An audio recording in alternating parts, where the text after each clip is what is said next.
कुछ कानून इस वक्त सबसे अहम साबित होते हैं जब लोग सबसे ज्यादा कमजोर होते हैं। आज हम हिंदुस्तान के एक ऐसे ही जबरदस्त कानून की बात करने वाले हैं, डिजास्टर मैनेजमेंट एक्ट 2005।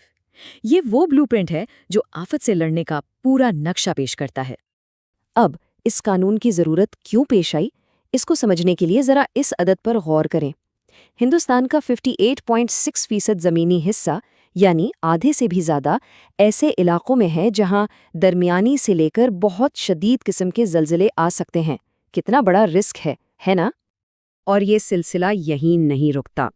इसके अलावा मुल्क का 68% काबिल काश्त रकबा, यानी वो ज़मीन जहां खेतीबाड़ी होती है, वो खुश्कसाली की जद में है। इसका सीधा असर हमारी ज़राअत पर और लाखों करोड़ों लोगों की रोजी रोटी पर पड़ता है। और फिर समुंदर की तरफ देखें। इंडिया का साहिल 7,516 किलोमीटर लंबा है और इसमें से 5,700 किलोमीटर हिस्सा साइक्लोन और सुनामी जैसी तबाहियों के खतरे में रहता है।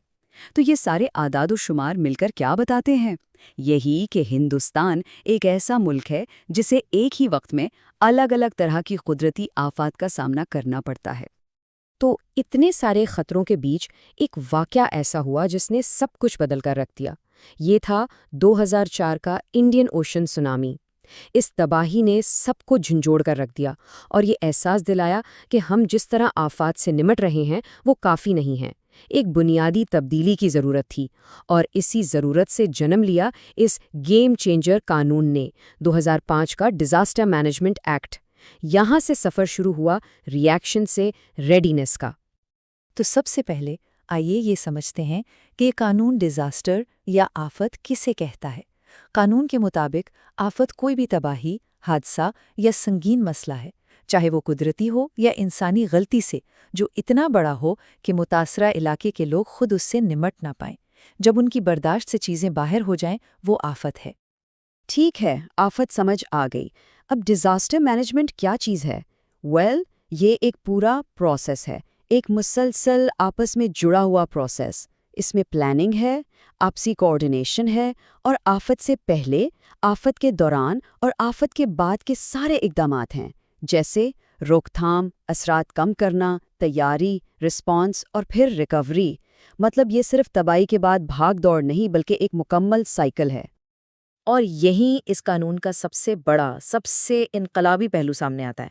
उसने पूरी सोच ही बदल दी। पहले क्या होता था? अप्रोच थी रिएक्टिव, यानी आफत आ गई, अब रिलीफ दो, बचाव का काम करो। फोकस था पोस्ट डिजास्टर पर।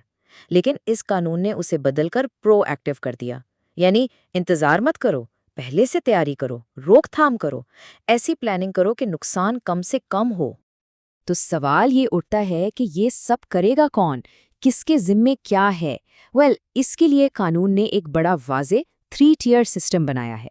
एक पूरा ढांचा जो नेशनल लेवल से शुरू होकर बिल्कुल ज़मीनी यानी लोकल लेवल तक जाता है। तो इस सिस्टम में सबसे ऊपर यानी नेशनल लेवल पर है नेशनल डिज़ास्टर मैनेजमेंट अथॉरिटी, जिसे हम NDMA कहते हैं। ये डिज़ास्टर मैनेजमेंट की एपेक्स बॉडी है और इसकी अहमियत का अंदाज़ा इस बात से लगाएं कि इसके चेयरमैन खुद प्राइम मिनिस्टर ऑफ इंडिया होते हैं। NDMA का काम पूरे मुल्क के लिए पॉलिसीज़ बनाना, प्लान्स तैयार करना और गाइडलाइंस जारी करना है। नेशनल लेवल के बाद आते हैं स्टेट लेवल पर। यहाँ काम करती है स्टेट डिज़ास्टर मैनेजमेंट अथॉरिटी, यानी SDMA। हर स्टेट में इसके हेड उस स्टेट के चीफ मिनिस्टर होते हैं। SDMA का रोल क्या है? वो NDMA की बनाई हुई नेशनल पॉलिसीज़ को लेती है और उन्हें अपनी स्टेट की ज़रूरतों और ख़ास खतरों के हिसाब से अडेप्ट करती है और लागू करती है। और फिर आती है सबसे अहम कड़ी, ज़मीनी सतह पर। डिस्ट्रिक्ट लेवल पर है डिस्ट्रिक्ट डिज़ास्टर मैनेजमेंट अथॉरिटी, यानी DDMA। इसे चेयर करते हैं डिस्ट्रिक्ट कलेक्टर या डिस्ट्रिक्ट मजिस्ट्रेट। असल एक्शन यही होता है। DDMA ही ये यकीनी बनाती है कि सारे प्लान्स ग्रास रूट्स लेवल तक पहुंचे और नाफिज हों। यही वो फ्रंट लाइन है जहां से डिज़ास्टर मैनेजमेंट को कोऑर्डिनेट किया जाता है। अब इतना बड़ा सिस्टम चलाने के लिए, प्लानिंग को ज़मीन पर उतारने के लिए सबसे ज़रूरी चीज़ क्या है? पैसा, यानी फंडिंग। तो आइए देखते हैं कि इस कानून में इसका क्या इंतज़ाम है। यहाँ पर 2 मेन फंड्स हैं। एक है स्टेट डिजास्टर रिस्पांस फंड या SDRF। ये स्टेट लेवल पर फौरी रिलीफ के लिए प्राइमरी फंड है। इसमें 75% पैसा मरकज से आता है और 25% स्टेट खुद डालती है। और फिर अगर कोई बहुत बड़ी शदीद किस्म की आफत आ जाए तो SDRF की मदद के लिए है नेशनल डिजास्टर रिस्पांस फंड या NDRF। ये 100% मरकजी हुकूमत और दूसरे कंट्रीब्यूशन से फंड होता है। और ये जो स्क्रीन पर नजर आ रहा है, ये है वो ऑफिशियल गजट नोटिफिकेशन 28 सितंबर 2010 का। इसी के जरिए नेशनल डिजास्टर रिस्पांस फंड को बाकायदा कानूनी तौर पर बनाया गया था। ये डॉक्यूमेंट उन फंड्स की फॉर्मल एस्टेब्लिशमेंट का सबूत है। अब एक सवाल, अगर कोई प्लान को फॉलो ना करे तो? इसके लिए इस कानून में लीगल टीथ भी हैं, यानी सख्त सजाओं का प्रोविजन। ये सिर्फ सलाह मशवरा नहीं है, ये कानून है और उसको तोड़ने के नतीजे हैं। तो सोचिए, आफत का वक्त है, रिलीफ का काम चल रहा है और कोई जानकर उसमें रुकावट डाले या अफसरों की बात ना माने, ऐसे में क्या होगा? इस सवाल का जवाब सीधा इस कानून के सेक्शन 51 में मिलता है। ये सेक्शन साफ साफ बताता है कि ऐसा करने के क्या नतीजे हो सकते हैं। सजा बिल्कुल वाज़ेह है। ऐसा करने पर 2 साल तक की कैद, जुर्माना या दोनों हो सकते हैं।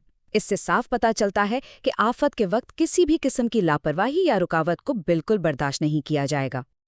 तो इन सब चीज़ों को मिलाकर बड़ी तस्वीर क्या बनती है? इस पूरे कानून का असल मकसद क्या है? वो सिर्फ रिएक्शन से आगे बढ़ना है।